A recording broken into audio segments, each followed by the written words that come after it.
안녕하세요. 저는 37살에 인생의 갈림길에 서 있는 여자입니다.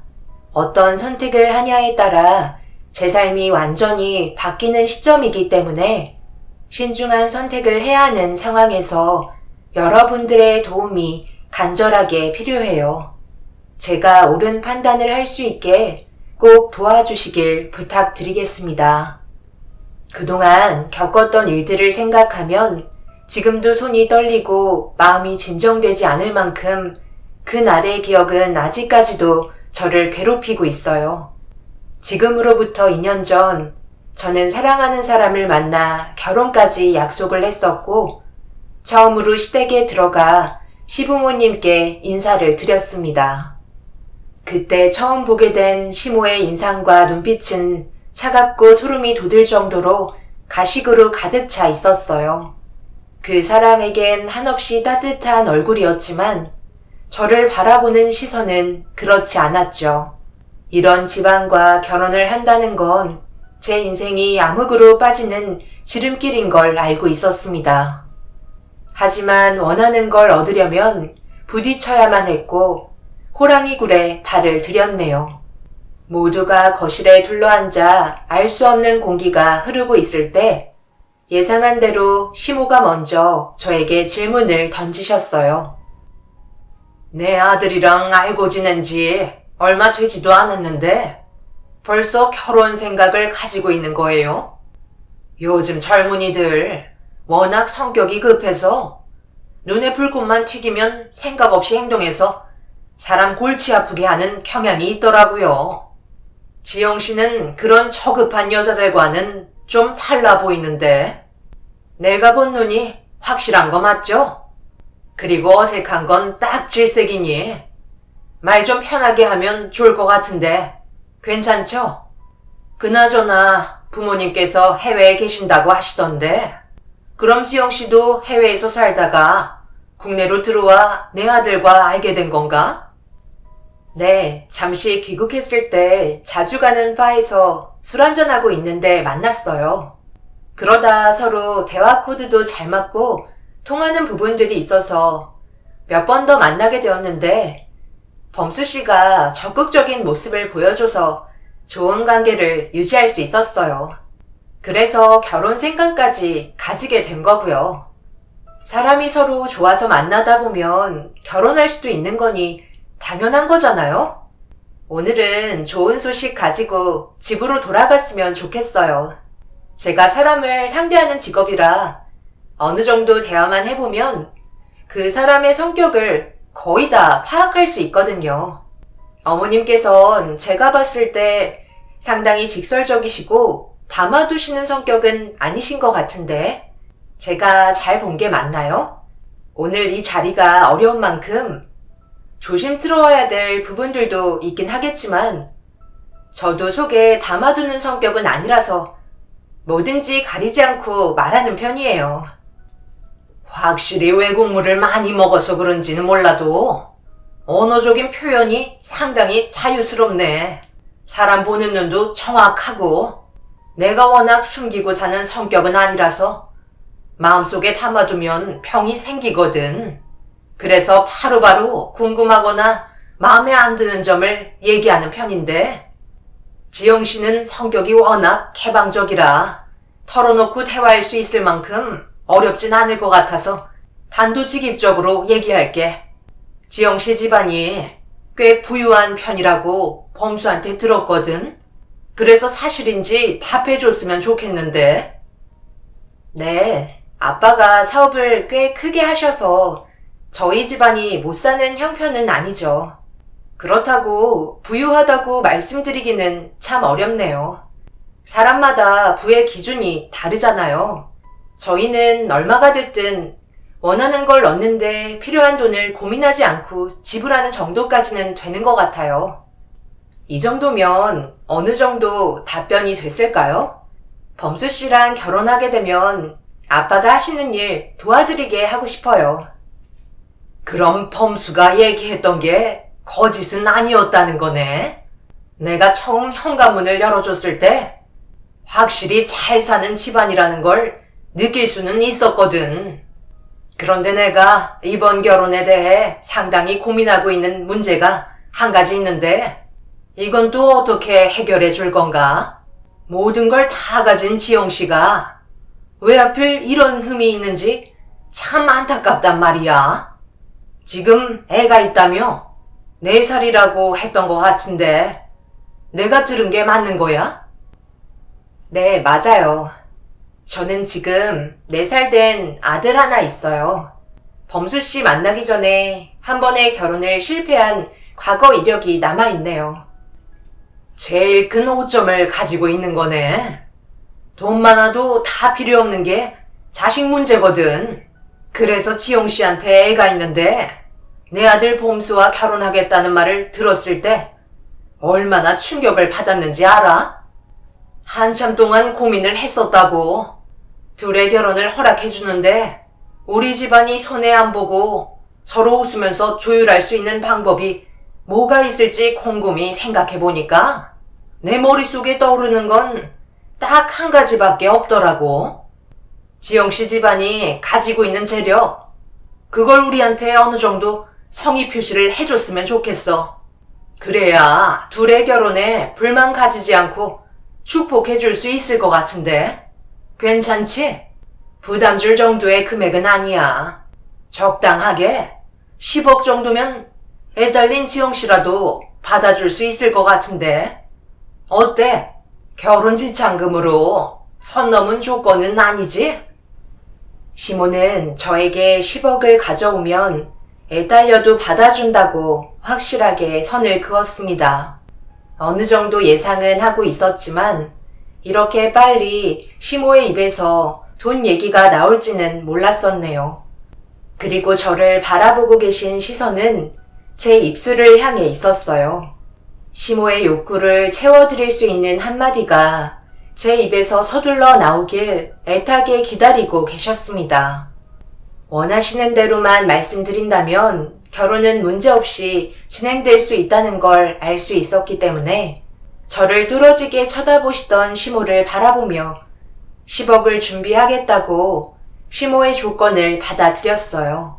제 말이 끝나자마자 얼굴 표정을 숨기기 힘드셨는지 갑자기 자리에서 일어나셨고 화장실 좀 다녀오겠다며 급하게 자리를 비우셨네요. 그리고 그 사람은 결혼을 허락받았다는 거에 안심이 되었는지 제 손을 꽉 잡아주면서 저를 바라봤어요.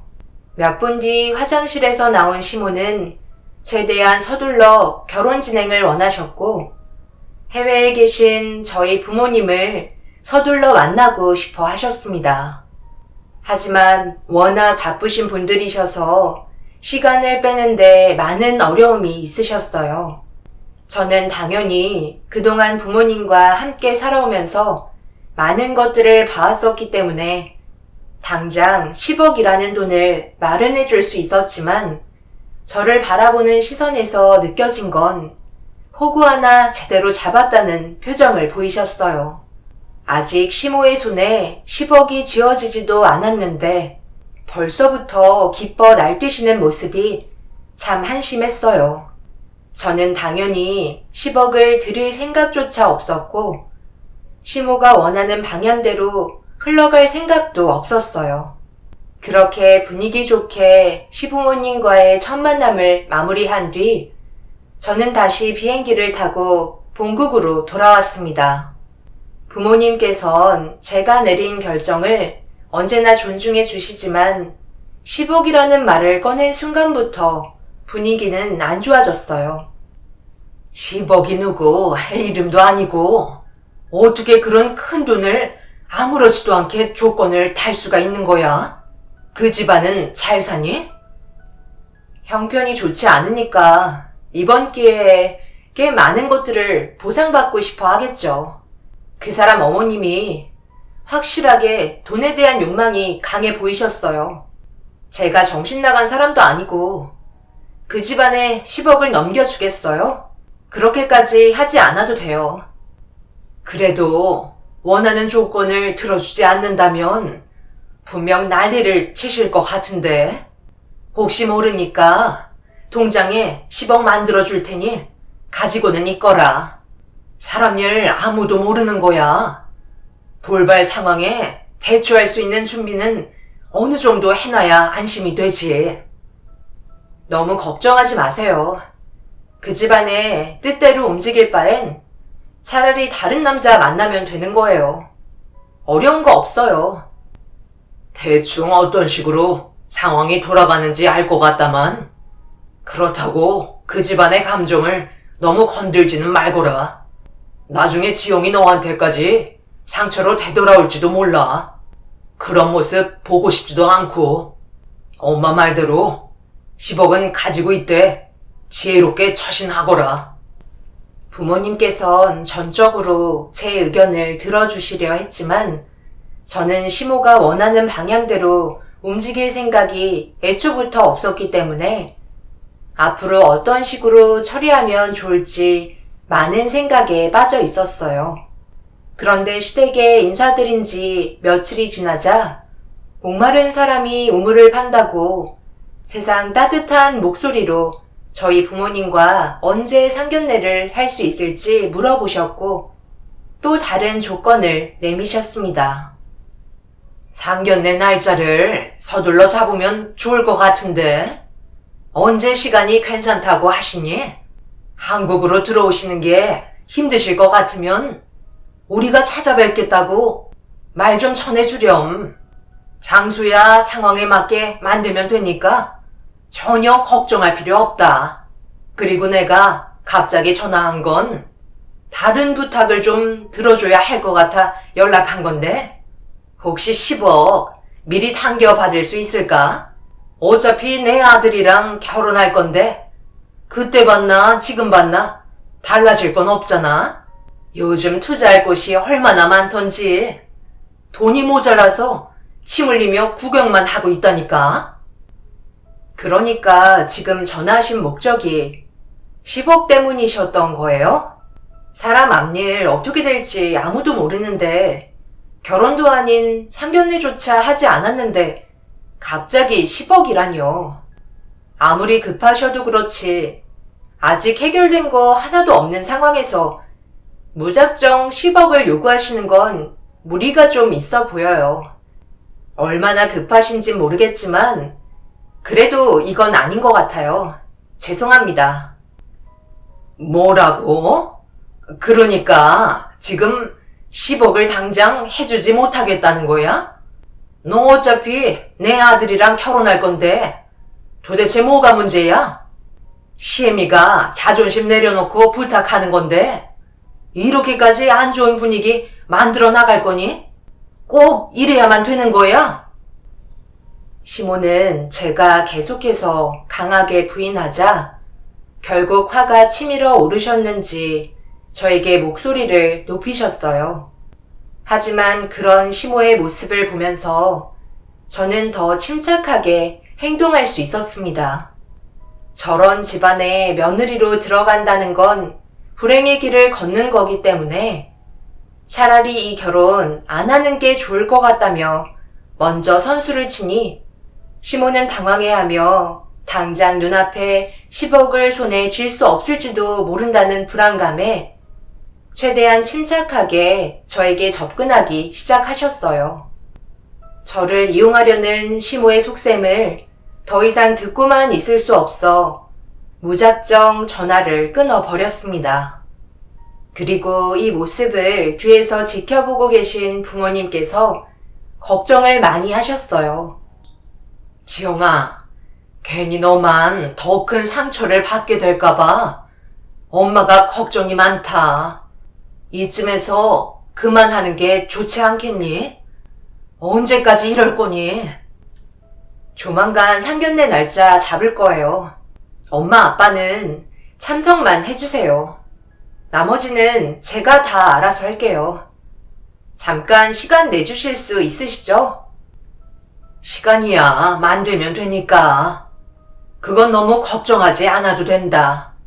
네가 이렇게까지 해서 얻는 게 있으면 다행이지만 이 문제로 더 큰 상처를 받게 될까봐 엄마는 그게 걱정이다. 최대한 서둘러서 마무리하면 좋을 것 같은데. 그렇게 할 거지? 너무 걱정하지 마세요.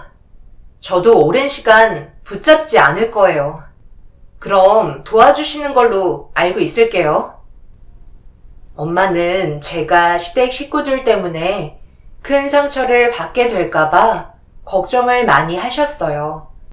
하지만 이게 제가 가야 할 길이라면 어떠한 아픔을 겪게 되더라도 감수해야만 했어요. 그 이후로도 계속 시모에게 전화가 걸려와 자신의 행동에 대해 용서를 구하셨어요. 너무 섣부른 행동 같았다며 10억은 결혼 끝나고 받는 게 좋을 것 같다고 최대한 저를 달래셨어요. 결국 시모의 용서를 받아들였고 그렇게 상견례는 한국에서 진행하기로 결정하게 되면서 약속된 날 모두가 한자리에 모였는데 그 사람이 저와 따로 대화를 요청했어요. 그리고 상당히 불안한 눈빛으로 저를 바라보며 걱정을 하고 있었습니다. 만약 아니면 어떡해? 확실한 증거가 남아있지 않잖아. 정말 확실한 거야? 우리 엄마가 그랬다는 거 확실한 거지? 만약 지영씨가 얘기한 대로 이게 전부 다 사실이면 나는 평생 어머니를 용서할 수 없을 것 같아. 사람의 탈을 쓰고 절대 해서는 안 될 행동을 저지른 건데 어떠한 벌을 내려도 어머니의 잘못된 행동은 씻어낼 수 없을 거야. 그동안 내가 얼마나 괴로웠는데. 없는 증거는 앞으로 만들어가면 되는 거니까 너무 걱정할 필요 없어요. 어차피 전부 다 밝혀지게 될 건데 그냥 아무것도 하지 말고 뒤에서 지켜만 보세요. 숨겨왔던 발톱을 드러내실 테고 결국 모든 악행을 당신 입으로 전부 다 발설하실 테니까요. 불안해하는 그 사람을 진정시킨 뒤 저희는 상견례장에 다시 합석을 했어요. 저희 부모님께선 앞으로 벌어지게 될 일들 때문에 제가 다칠까봐 걱정을 많이 하셨어요. 그래도 하나뿐인 딸의 부탁을 안 들어줄 수는 없으셨는지 결국 상견례장에 나오셨죠. 그렇게 제가 원하는 방향대로 흘러가기 시작했고 저희가 모두 앉아있는 상태에서 시모는 계속해서 한 곳을 집중하고 계셨어요. 그런데 아이가 생각보다 조용하네. 유모차 안에서 잠을 잘 자고 있나 봐. 저렇게 조용한 애들은 부모 말도 잘 듣고 바르게 자라던데 차각막으로 덮여놔서 너무 답답하지 않을까? 얘 세아가 잠깐 얼굴 좀 봤으면 좋겠는데 얼마나 인물이 좋길래 얼굴을 안 보여주고 있어.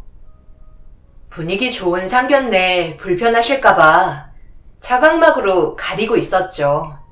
그래도 원하시니까 얼굴 좀 보여드릴게요. 어머, 인물 좋네. 세아가 너랑 어쩜 이리 똑 닮았니? 너를 차버린 그 남자가 이해할 수가 없다. 성격 좋고 돈 많고 거기에다 애까지 인물이 훤한데 도대체 뭐가 문제였던 거야?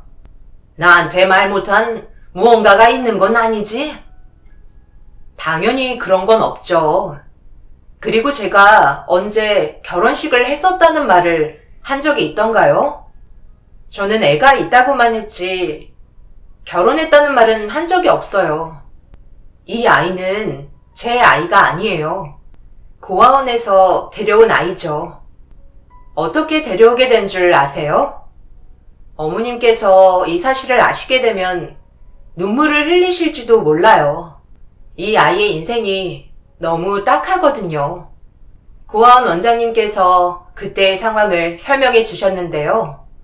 그날이 비가 엄청나게 많이 오던 날이었고 원장님께서 창밖을 바라보며 비 피해가 있을까봐 걱정을 하고 계셨는데 저 멀리 고아원 입구에서 어떤 검은 형체의 사람이 어슬렁거리길래 급하게 밖으로 나가 누구냐고 소리치며 달려가자 급하게 도망을 치셨다고 하더라고요.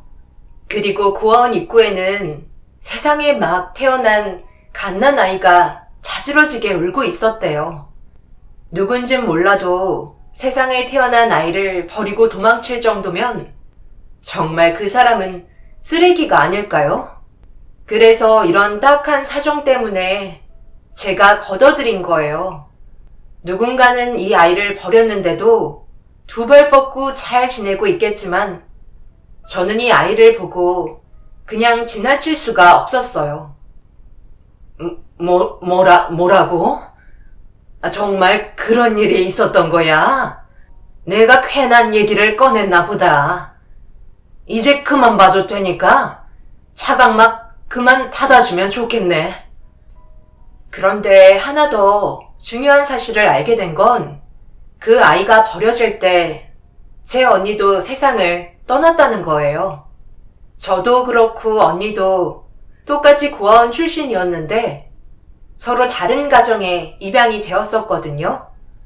그렇게 서로 잘 지내며 연락까지 주고받던 언니가 어느 날 결혼하고 싶은 남자가 생겼는데 뱃속에 아이까지 가지게 된 걸 알려주었었죠.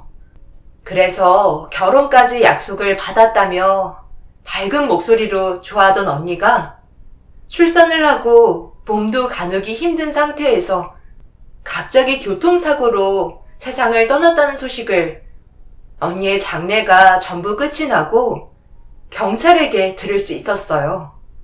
그런데 아이는 어디로 갔는지 찾을 수도 없는 상황이었고 경찰은 언니가 떠나면서 사라져버린 아이의 행방을 찾기 위해 수사가 계속해서 진행이 되었지만 점점 미궁으로 빠지게 되었어요. 결국 제대로 된 단서 하나 찾을 수 없어 수사에 어려움을 겪고 있었고 저는 뒤늦게 언니의 유골함 안치실에 찾아가 오열을 하고 있었어요. 그런데 그때 제가 유골함 앞에 주저앉아 있는 걸 발견한 한 사람이 그 자리에서 도망치듯 빠져나가더라고요. 그래서 누군지 확인해 보기 위해 그 뒤를 따라갔는데 건물 구석에서 누군가와 통화를 하고 있었죠. 저는 아직도 그때의 상황을 잊지 못해요. 사색이 된 얼굴로 자신의 범행이 발각될까봐 어딘가에 전화를 하고 있었으니까요. 그리고 모든 통화 내용을 듣게 된 저는 입을 다물지 못했고 그때부터 아이의 행방을 찾기 위해 고아원을 찾아다니다가 결국엔 언니가 배 아파 낳은 아이를 찾을 수 있었네요. 그때 당시 두 분께서 범행을 숨기고 계셨죠? 범수 씨가 충격받을까봐 두 분이서 계획하신 거잖아요. 얘가 갑자기 왜 쓸데없는 말을 하고 있는 거야? 나는 전혀 모르는 사실들을 왜 내 앞에서 풀어놓는 건데? 그런데 너도 고아원 출신으로 입양되었던 거니? 사람 하나 제대로 물어서 부잣집에서 떵떵거리면서 살게 된 거야? 한마디로 벼락부자 된 거네? 나는 네가 출신도 좋을 거라 생각했는데 그게 아니었구나. 나는 완벽한 가정을 원하기 때문에 이 결혼은 없었던 걸로 하는 게 좋겠다. 이제 두 분 다 그만하시고 자신의 잘못에 대해 처벌 받으시죠. 저도 지금 지영 씨가 하는 얘기 전부 다 알고 있으니까요. 저도 처음에 제 앞에 나타난 지영 씨의 말도 안 되는 사실을 듣게 된 이후 엄청난 충격 때문에 너무 괴로웠었는데 어머니와 아버지의 행동 하나하나가 의심스럽더라고요. 그래서 집안에서 벌어지는 모든 상황들을 녹음하기 시작했죠. 그러다 두 분의 진실된 대화 내용을 들을 수 있었고 지영 씨가 저에게 했던 얘기들이 전부 사실이라는 걸 알 수 있었네요. 엄마는 그때 제가 수민이를 얼마나 사랑하고 있었는지 알면서 이런 일을 꾸며요? 그런 끔찍한 일을 저질러 놓고 저한테는 아무렇지도 않게 행동하실 수가 있으신 거예요? 두 분 다 정말 너무하시네요. 이게 제가 설치해둔 녹음기에 담긴 진실입니다. 그 사람은 시부모의 대화 내용을 녹음해 두었던 파일을 재생시켰어요. 그러자 끔찍한 대화가 상견례장 안에 울려 퍼졌죠. 시모는 언니가 가난한 집안 환경에 살고 있다는 자체가 마음에 들어하지 않았어요. 그래서 출산을 할 때까지 결혼을 미루고 때를 기다리고 있다가 출산을 하자마자 시모는 아이를 데리고 몰래 산부인과에서 빠져나와 도망을 쳤죠. 그런데 이 상황을 화장실에 다녀온 언니가 시모의 모습을 발견하게 되면서 힘들게 뒤쫓아가던 도중 제대로 가누기도 힘든 몸을 이끌며 아이를 데리고 오겠다는 정신력 하나로 버티면서 따라가다가 시부가 몰았던 대포차에 그대로 바치게 되었어요. 결국 시부가 일부러 낸 고통사고로 세상을 떠나고 말았던 거죠. 그때가 앞이 안 보일 정도로 많은 비가 내리고 있었어요. 그렇게 시모는 세상에 태어난 아이를 고아원에 버려두고 그 사람에게까지 전부 다 사실을 숨긴 채 지내오다가 고아원에 버렸던 언니의 아이가 입양이 되었다는 소식을 접하게 되면서 범행이 발각될까봐 시부모는 진지한 대화를 주고받고 있었고 그 사람이 설치해둔 녹음기에 전부 녹음되고 있었습니다. 결정적인 증거를 구하게 된 거였죠. 결국 시모는 부인하지 못하고 제 앞에 무릎을 꿇으며 네 발로 기기 시작했어요. 제발 살려달라고 애원했지만 더 이상의 용서는 없었습니다. 그 사람들을 용서하는 건 있을 수 없는 일이었어요. 고아원에서 함께 지냈던 언니가 시모의 악행으로 세상을 떠났으니까요. 결국 시모는 자신이 언니에게 했던 범행을 인정하게 되었고 법적인 처벌을 받고 말았습니다. 결정적으로 고아원의 원장님의 진술과 녹음된 내용이 일치했기 때문에 철저하게 계획된 끔찍한 범행의 죗값은 상당했어요. 시모와 시부는 각각 25년형을 선고받게 되었고 두 번 다시 세상 밖으로 나오지 못하고 그 안에서 생을 마감하게 될 겁니다. 그렇게 그 사람들의 죗값을 치르고 지금은 언니와 그 사람 사이에서 태어난 아이가 저희 부모님 도움으로 현재 제 곁에 있는 상황입니다.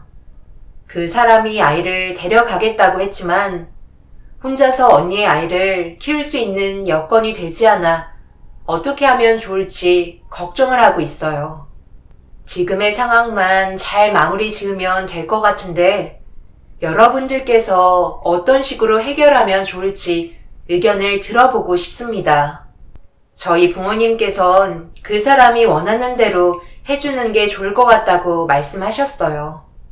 결과적으로 언니와 그 사람 사이에서 태어난 아이이기 때문에 그 사람이 책임져야 하는 건 당연했으니까요.